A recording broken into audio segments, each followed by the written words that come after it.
students, welcome to my channel. Good evening all of you. আশা করি আগের ডিসকাশনটা নিয়ে তোমাদের কারোর কোনো অসুবিধে নেই। আমরা টেকটনিক্সের ওপরে সি ফ্লোর স্প্রেডিং বিষয়টা নিয়ে আলোচনা করছিলাম। তো যারা আমাকে প্রবলেমগুলো জানিয়েছো সেই সমস্ত প্রবলেমের সলিউশনগুলো তারা আশা করি পেয়ে গেছো, আর যারা এখনো পর্যন্ত জানিয়ে উঠতে পারোনি তারাও আমাকে জানাতে পারো। আশা করি প্রবলেমগুলো সলভ করে দেব। তো নেক্সট ডিসকাশানে আমি আসবো। তোমাদের পয়েন্টগুলো আগেই দিয়ে রেখেছিলাম কী কী বিষয়গুলো নিয়ে আমরা আলোচনা করব। তো নেক্সট বিষয়ে আসার আগে একটু বলে নিই যে টেকটনিক পোর্শনটা আমি যেভাবে তোমাদেরকে পড়াচ্ছি তোমরা যদি একটু ফলো আপ করো তাহলে আশা করি ইজিলি তোমরা এই টেকটনিকটা ক্লিয়ার করে নিতে পারবে। এখানে তোমাদের কোনো অসুবিধে থাকবে না এবং এরপরেই আমি কোশ্চেন অ্যান্সারে আসবো। তো আমরা আজকে পরবর্তী বিষয়টাতে চলে যাচ্ছি। তো আজকে আমাদের আলোচ্য বিষয় প্যালিওম্যাগনেটিজম অ্যান্ড ম্যাগনেটিক অ্যানোমালি।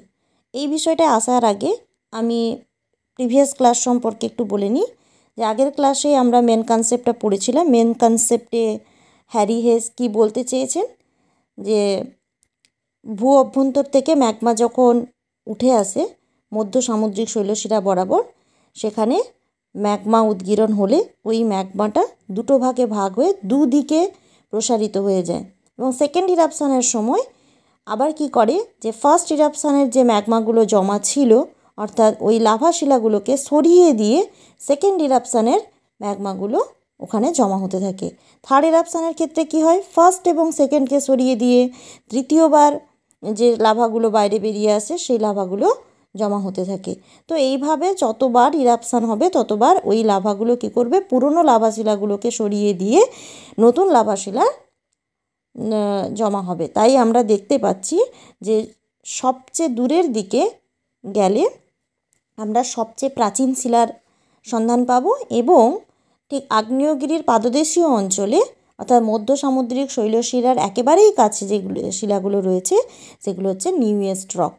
তো এই মোটামুটি মেন কনসেপ্টে আমরা দেখেছিলাম এবং সেক্ষেত্রে আমরা বলেছিলাম যে দুদিকে ম্যাগনেটিক অ্যানোম্যালি দেখা যায় এবং এটা অল্টারনেটিভলি পজিটিভ ম্যাগনেটিক অ্যানোম্যালি এবং নেগেটিভ ম্যাগনেটিক অ্যানোম্যালি। আজকে আমাদের আলোচনার বিষয় এটাই, তাই আমরা এটা আরেকটু ডিটেলসে স্টাডি করব। দেখো আমরা প্যালিওম্যাগনেটিজম এই বিষয়টাতে চলে আসছি। কি বলা আছে একটু দেখে নাও। জাস্ট প্রথম দুটো লাইন যেটা আমাদের পুরো বিষয়টা বুঝে নিতে সাহায্য করবে। কি লেখা আছে দেখো, যে পুরনো শিলার মধ্যে চৌম্বকত্ব বৈশিষ্ট্য সংরক্ষিত বা সঞ্চিত হওয়ার পদ্ধতিকে বলা হয় প্যালিওম্যাগনেটিজম। তাহলে কি বলেছে, পুরনো শিলা, অর্থাৎ প্যালিও কথাটার অর্থই হচ্ছে পুরনো। অর্থাৎ আমি কোথাও গিয়ে যদি কোনো শিলা খুঁজে পাই, ধরো আমার খুব জানতে ইচ্ছে হলো, মানুষ মাত্রই জানার খুব ইচ্ছে থাকে, হঠাৎ যদি আমার জানতে ইচ্ছে হয় যে এই শিলাটা কতদিনের পুরানো, ধরো আমি রেল লাইনে কোনো একটা শিলা খুঁজে পেয়েছি, ব্যাসাল্ট হতে পারে, বা কোথাও পাহাড়ে আমি গ্রানাইট কুড়িয়ে পেতে পারি। তো এই ধরনের কোনো শিলা যদি আমার হাতে আসে তাহলে আমি জানার চেষ্টা করছি যে এটা কতদিনের পুরনো। তো এটা আমি কিভাবে জানতে পারবো, তার একটি পদ্ধতি হচ্ছে প্যালিওম্যাগনেটিজম।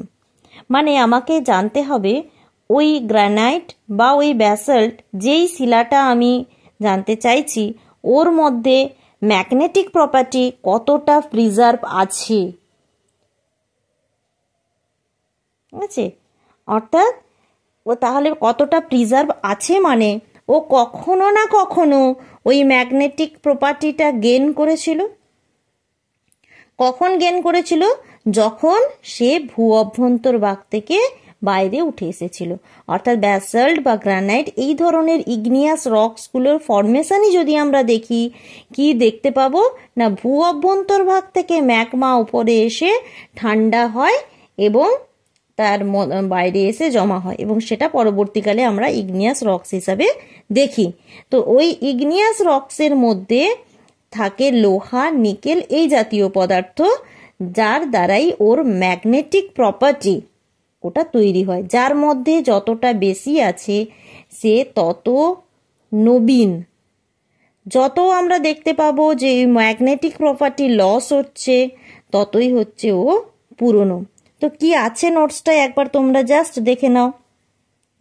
কি বলছে না, যে কোনো শিলা বিশেষত আগ্নেয় শিলা তাপ বিকিরণ করে শীতল ও কঠিন হওয়ার সময় তার মধ্যে উপস্থিত লোহা বা নিকেল জাতীয় পদার্থের পরিমাণ অনুযায়ী তার চৌম্বকত্ব বৈশিষ্ট্য প্রাপ্ত হয়।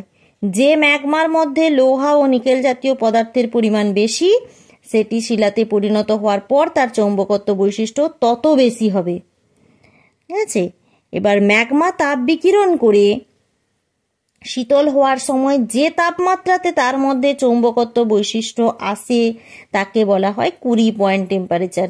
এটা পারলে মনে রাখো, না পারলে ছেড়ে দাও। এটা অতটা তোমাদের জন্য ইম্পর্টেন্ট নয়, এটা হায়ার স্টাডিজের ক্ষেত্রে এই 20 পয়েন্ট টেম্পারেচার এইটা একটু জানার দরকার আছে। আমি জাস্ট লিখে দিয়েছি, পারলে মনে রাখো, না হলে কোনো অসুবিধে নেই। ঠিক আছে, অর্থাৎ দেখো কি বলা আছে, যে তাপমাত্রার উপরে কোনো চুম্বকের চৌম্বকত্ব নষ্ট হয় বা যে তাপমাত্রার নিচে কোনো শিলা চৌম্বকত্ব বৈশিষ্ট্য পায় তাকে 20 পয়েন্ট টেম্পারেচার বলা হয়। অর্থাৎ এই 20 পয়েন্ট টেম্পারেচারের থেকে যদি বেশি হয় কখনো টেম্পারেচার, তাহলে তার চৌম্বকত্ব বৈশিষ্ট্যটা নষ্ট হয়ে যাবে। তাহলে প্যালিওম্যাগনেটিজম বলতে সাধারণ অর্থে আমরা কি বলবো, যে পুরনো শিলার মধ্যে চৌম্বকত্ব বৈশিষ্ট্য সংরক্ষিত বা সঞ্চিত হওয়ার পদ্ধতিকেই বলা হয় প্যালিওম্যাগনেটিজম। ব্যাস, এইখানে আর কিচ্ছু জানার দরকার নেই, খালি এইটুকু বিষয়টা মনে রাখলেই হবে। প্যালিও অর্থাৎ পুরনো। ঠিক আছে, পুরনো শিলার ক্ষেত্রে আমরা ম্যাগনেটিক প্রপার্টি কতটা সঞ্চিত রয়েছে সেটা যেভাবে জানবো, সেই পদ্ধতিটাই হচ্ছে প্যালিওম্যাগনেটিজম। ওকে, নেক্সট এবার আমরা চলে আসছি, দেখো আর একটা বিষয় আমি তোমাদের আজকে পড়াবো বলেছিলাম, সেটা হচ্ছে ম্যাগনেটিক অ্যানোম্যালি।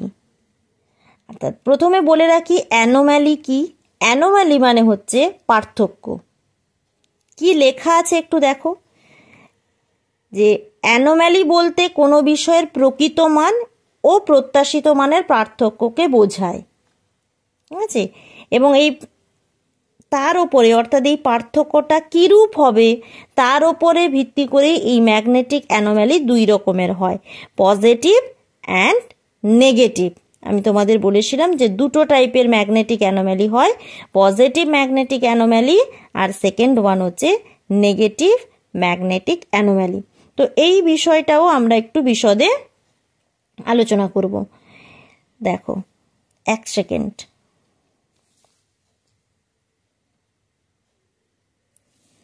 আশা করি বোর্ডটা সবাই দেখতে পাচ্ছ।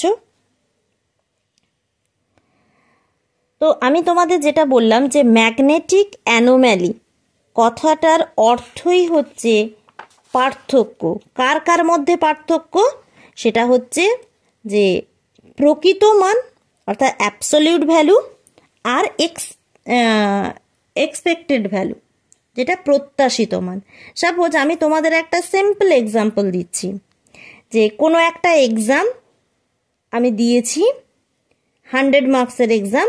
তো এক্সাম দিয়ে এসে আমি আশা করছি যে আমি পাবো কত, অর্থাৎ যেটা আমি পাবো সেটা হচ্ছে প্রত্যাশিত। তাহলে আমি ধরে নিচ্ছি আমার প্রত্যাশিত এই নাম্বারটা হচ্ছে 90। ঠিক আছে, আর আমি পেয়েছি কত, যখন রেজাল্ট বেরালো তখন আমি দেখতে পাচ্ছি প্রকৃত আমি পেয়েছি 80। ওকে, তাহলে একটা 100 মার্কসের এক্সাম দিয়েছি, আমি আশা করেছিলাম যে এটা আমি পাবো 90, কিন্তু আমি যখন রেজাল্ট পেলাম হাতে তখন দেখতে পাচ্ছি সেটা হয়েছে 80। তাহলে তোমরাই বলো যে যেটা আশা করেছিলে তার থেকে তুমি কম পেয়েছো নাকি বেশি পেয়েছো? দেখো আমার এক্সপেকটেশন ছিল 90 আর আমি পেয়েছি অ্যাবসোলিউট এ বি লিখছি, এ বি হচ্ছে আমার 80। এই দুটোর মধ্যে ডিফারেন্স হচ্ছে 10। এই 10টা পজিটিভ না নেগেটিভ? যা আশা করেছিলাম তার থেকে কম, তাই এটা হচ্ছে নেগেটিভ। কত কম পেয়েছি? 10 কম, নেগেটিভ। তাহলে এইটাকে যদি আমি জাস্ট ম্যাগনেটিক অ্যানোমালির ক্ষেত্রে ফেলে দিই তাহলে কি দাঁড়াবে? যে প্রত্যাশিত মান, কোনো প্রকৃত চৌম্বকত্ব কোনো শিলার ক্ষেত্রে যদি প্রত্যাশিত মানের থেকে প্রকৃত মান কম হয় তাহলে তাকে আমরা বলবো নেগেটিভ ম্যাগনেটিক অ্যানোমালি। মানে আমি যা আশা করছি তার থেকে আমি পেয়েছি কম, তাহলে এই বিষয়টাকেই আমি বলবো নেগেটিভ ম্যাগনেটিক অ্যানোমালি। ওকে, আশা করি এটা সবার বোঝা গেছে। নেক্সট, এবার ভেবে নাও তুমি এক্সপেক্ট করছো এক্সামে পাবে 80, রেজাল্ট কি দেখা গেল?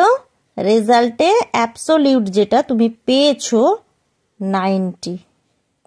তাহলে যেটা আশা করেছিলে আর যেটা পেয়েছো তার মধ্যে এখনো দেখো চেঞ্জ হচ্ছে 10, কিন্তু এক্ষেত্রে কি যে যা আশা করেছিলাম তার থেকে বেটার, 10 বেশি পেয়েছি, +10। তাহলে এই ধরনের চেঞ্জটাকে বলবো পজিটিভ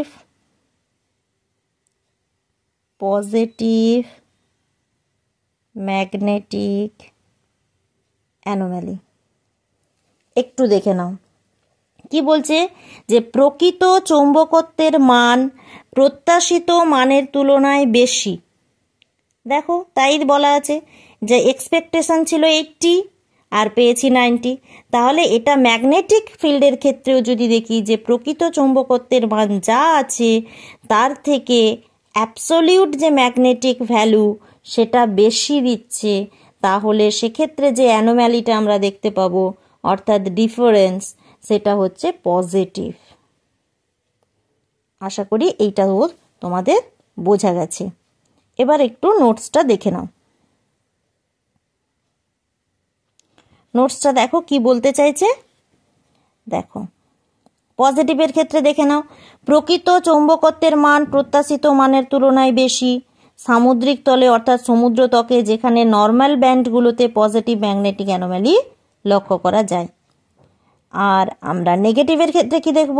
দেখো প্রকৃত চৌম্বকত্বের মান তার তুলনায় প্রত্যাশিত চৌম্বকত্বের মান বেশি, অর্থাৎ যা এক্সপেক্ট করেছিলাম সেটা বেশি, অ্যাবসোলিউট কম। তাহলে তাকে আমরা বলবো রিভার্স ব্যান্ডগুলোতে নেগেটিভ ম্যাগনেটিক অ্যানোমালি লক্ষ্য করা যায়। আশা করি নোটসটা তোমরা বুঝতে পেরেছো। তাহলে আজকে মোটামুটি আমরা যে দুটো বিষয়, খুব ইম্পর্টেন্ট দুটো বিষয় আলোচনা করলাম। কি একটা হচ্ছে প্যালিওম্যাগনেটিজমে যেটা বললাম যে কি কোনো একটা শিলার তার চৌম্বকত্ব বৈশিষ্ট্য কতটা সংরক্ষিত আছে সেটা জানার পদ্ধতি, সেটা হচ্ছে প্যালিওম্যাগনেটিজম। আর ম্যাগনেটিক অ্যানোম্যালির ক্ষেত্রে কি বললাম, যে ম্যাগনেটিক অ্যানোম্যালি মানে হচ্ছে কোনো বিষয়ের প্রকৃত মান এবং প্রত্যাশিত মানের পার্থক্য।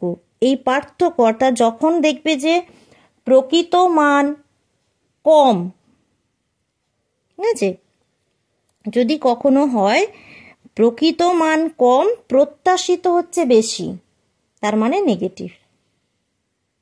আর যদি প্রকৃত বেশি প্রত্যাশিতর থেকে, তাহলে পজিটিভ। এইটুকু বিষয় আমাদের মনে রেখে দিতে হবে। তাহলে আজকে এই পর্যন্ত থাক, তোমরা এই বিষয়গুলো একটু দেখে নাও, আশা করি কোনো অসুবিধে হবে না, ঠিক আছে। আর বাকি পরে যতটুকু আমাদের এই সি ফ্লোর স্প্রেডিং থেকে বাকি থাকলো সেই বিষয়টা আমরা নেক্সট ক্লাসে আসবো। তারপরেই আমি তোমাদের কোশ্চেন অ্যান্সারগুলো প্রোভাইড করব যে এখান থেকে কি টাইপের কোশ্চেন হয়। ওকে, তাহলে আজকে এই পর্যন্ত থাক, তোমরা এতটাই ভালো করে দেখো। আর কারো কোনো যদি কোয়ারিজ থাকে তাহলে আমি যেভাবে তোমাদের বলেছি তোমরা জানাও। আমাকে বাই ফোন জানাতে পারো বা আমাকে অনলাইনেও মেসেজ করতে পারো, আমি তোমাদের সেই কোশ্চেনগুলোর অ্যান্সার দিয়ে দেবো। ওকে, থ্যাংক ইউ।